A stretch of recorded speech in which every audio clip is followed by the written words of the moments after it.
Here we are underneath the beautiful Sakura Japanese cherry blossom with another Japanese beauty, the Mazda 3. In this case, the Sport Edition with a fairly high-powered turbocharged engine. Looks like a lot of fun. Get in. It's time for Family Wheels.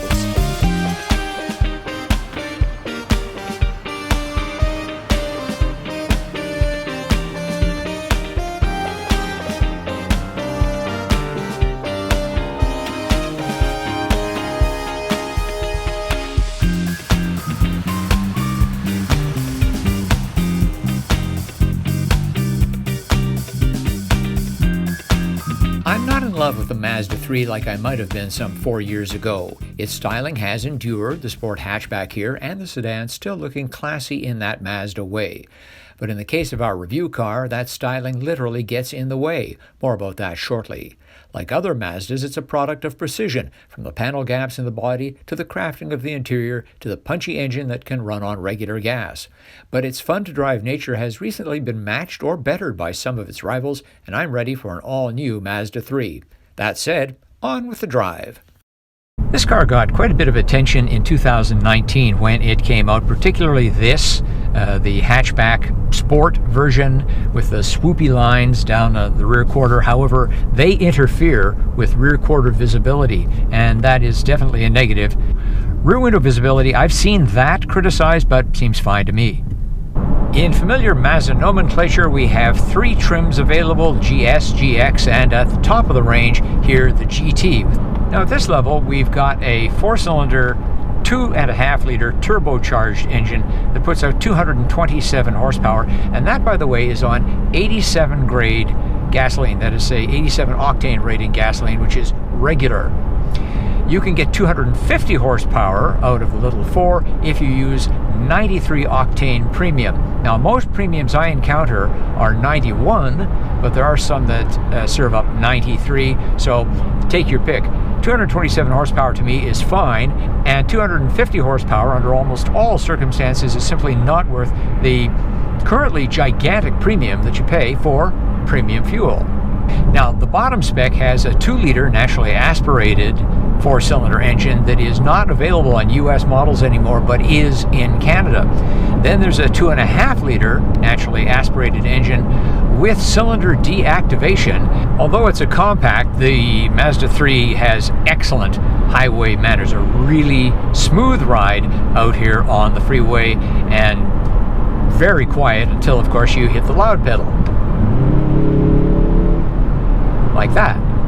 Mazda has always done a great job with its interior designs, and here in the Mazda 3 Sport, we have pretty much a typical Mazda interior, very European looking, really nice use of contrasting colors. This, what would you call it, burgundy or oxblood over black is a most attractive combination. At the top trim here, by the way, we have leather seats. They're heated, but they are not ventilated.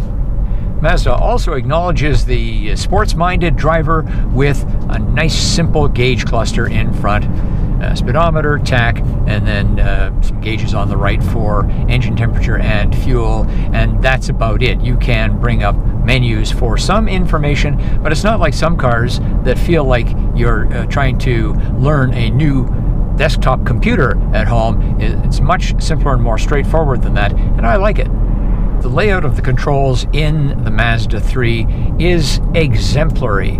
Other car makers could take a lesson, at least some of them. We have just enough hard buttons here. It all makes perfect sense. And shouldn't it be that way in every car? One thing you don't have in a Mazda is a touch screen. I don't really miss it. We have a control wheel here with all the necessary functions, and it works smoothly, seamlessly, gets the job done, and is not a distraction. Additionally, the volume knob is down here as well, right next to the control wheel. That makes a lot of sense. Of course, you do also have your typical steering wheel located controls as well. The Mazda 3 is still a lot of fun to drive, and the torque vectoring works very well in the corners. We have the all-wheel drive, and then the system adjusts the torque to individual wheels and helps you pull out of a corner quite nicely.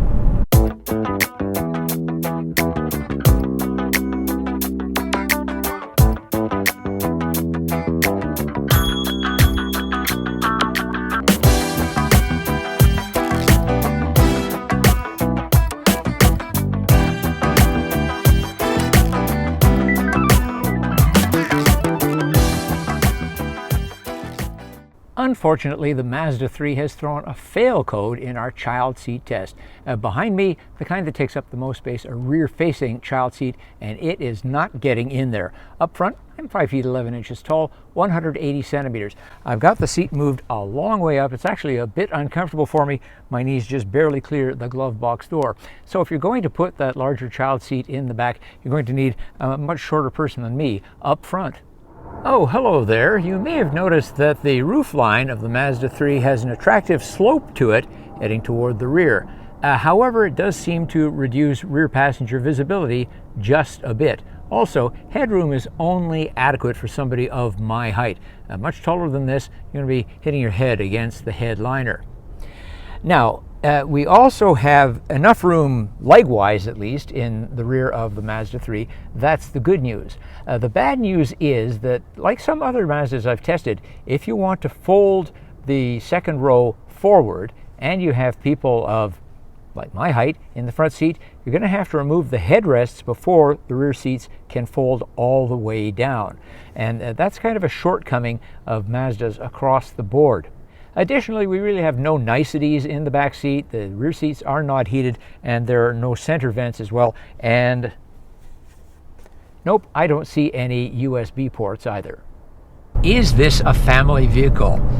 And my frank assessment is, yes, it's basically though for a one-child family. You're kind of short on space in some areas, and if you have more than one child, I would also suggest looking at some alternatives. But by that point, you're probably looking at SUVs anyway.